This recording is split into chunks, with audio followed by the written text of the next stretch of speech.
Oh my gosh, guys, so I knew that today was going to be the start of more DLC 4 teasers, but as you've read from the title, Treyarch have just blown us away with a blinder of a brand new Thundergun coming to DLC 4 Tag der Toten. We got two teasers today, so this is the first one, but let's dive right into it. The blueprint image was just posted by Treyarch with the caption, "When you can't take the heat, it's time to improvise," with a Thundergun blueprint. Now this isn't just your average Thundergun, because this is a Thundergun that shoots ice. If you guys are hyped by that, smash the thumbs up right now. We have never ever seen a elemental version of the Thundergun before, but this map is really gonna go there, and that is incredibly exciting. Thundergun is easily one of the best weapons in zombies history. It is just so powerful, and the fact that we have an elemental, possibly multiple elemental Thunderguns in this map is just hella exciting. I'm so happy with this. Now, not only is it exciting enough the Thundergun is returning, but there is a bit of narrative story behind this. As we can see in the bottom right, we have a date on when this blueprint was drawn, which is the 23rd of July 1963. Now, looking in the chronorium, there is an empty space between June and August of that year where the Pentagon developed the Wunderwaffe and also the Winter's Howl. There's no mention in the chronorium whatsoever about this particular date and time. This blueprint is a few months prior to us as Ultimus arriving at the Ascension facility. Now, we learn in Ascension that the true creation of the Thundergun was a Russian weapon codenamed Project Thunder and was being worked on by the Ascension group under Gersh's direction. But Gersh knew about its range problem and that it was trying to fix it on top of its small ammo count. So what we can expect in this is that this is a fully beefed out version of the Thundergun, which has been properly worked out with better range and better ammo, which is super exciting. Like, maybe I've just looked at the blueprint wrong and the bits that are faded out in chalk are probably just stuff that Treyarch doesn't want us to see right now,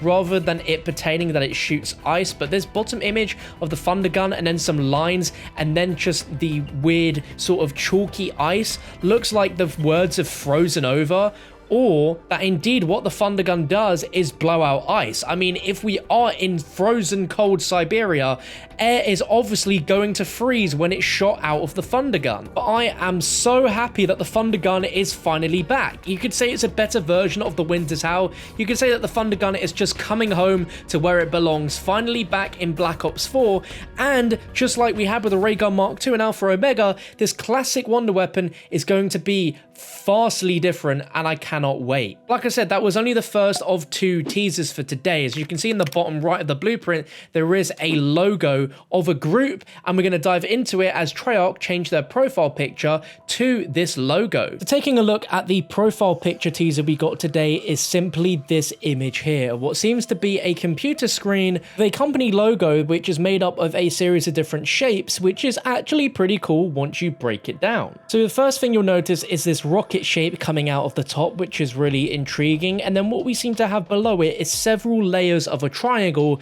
which could be the MPD as a representation, but we have an arrow pointing towards the tip of the triangle where we see the rocket head coming out. And on the bottom we have some intriguing text in Russian, which when translated simply says Ascension, which is really cool, and tying that all up with the narrative we know so far with the character in last week's video teaser, which we assume is Harvey Yenna due to the Russian accent, the fact that he has such a lot of ties to the original Call of the Dead, and the fact that he's the only other plausible Russian character we could have. This teaser is almost certainly all revolved around Harvey Yenna, as we know, he was hired by the Soviet Union and established the Ascension group in 1946, way before we as the Ultimus crew actually get to Ascension. But what is cool is this could be the company logo of the Ascension group, meaning that there is going to be a lot of heavy ties to the origins of the Ascension group and to the origins of Harvey Yenna as well. A few years prior to establishing the Ascension group, he created the Scavenger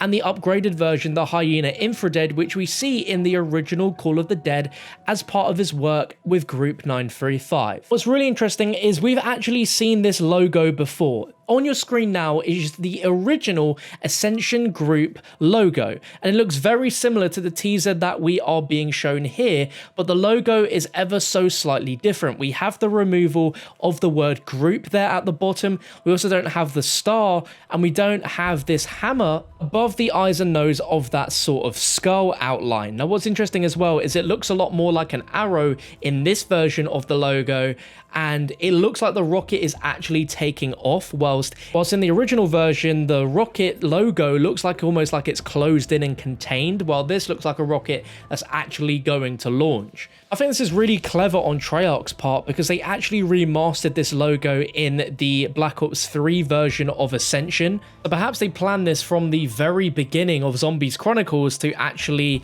have the Ascension group back in a map and fully flesh out that logo. But what exactly is this all going to mean for us when we play Tag der Toten? What are we going to expect from the map now we have this added teaser? First of all, it means that this is not simply going to be a Group 935 facility like we expected, because there is going to be a Ascension group crossover, and they're going to be involved in a pretty big way, very similar to what we had on Alpha Omega with Broken Arrow. From last week's teaser where we verbally heard what we believed to be Harvey Yenna, and now this definitely confirms there's going to be a big crossover here. And also the fact that if you look in the history of Call of the Dead, yeah, there were Group 935 experiments here, but post-war, the Ascension group with Harvey Yenna showed up, creating the Scavenger and the upgraded version, and there's also tons of Russian items left around, such as the sickle wall buy. If you've ever thought about why that's there, well, now you know. Seeing a bit of Russian influence on that would be very interesting. Another thing to note on is the fact that this is the final map, and there is a ton of different characters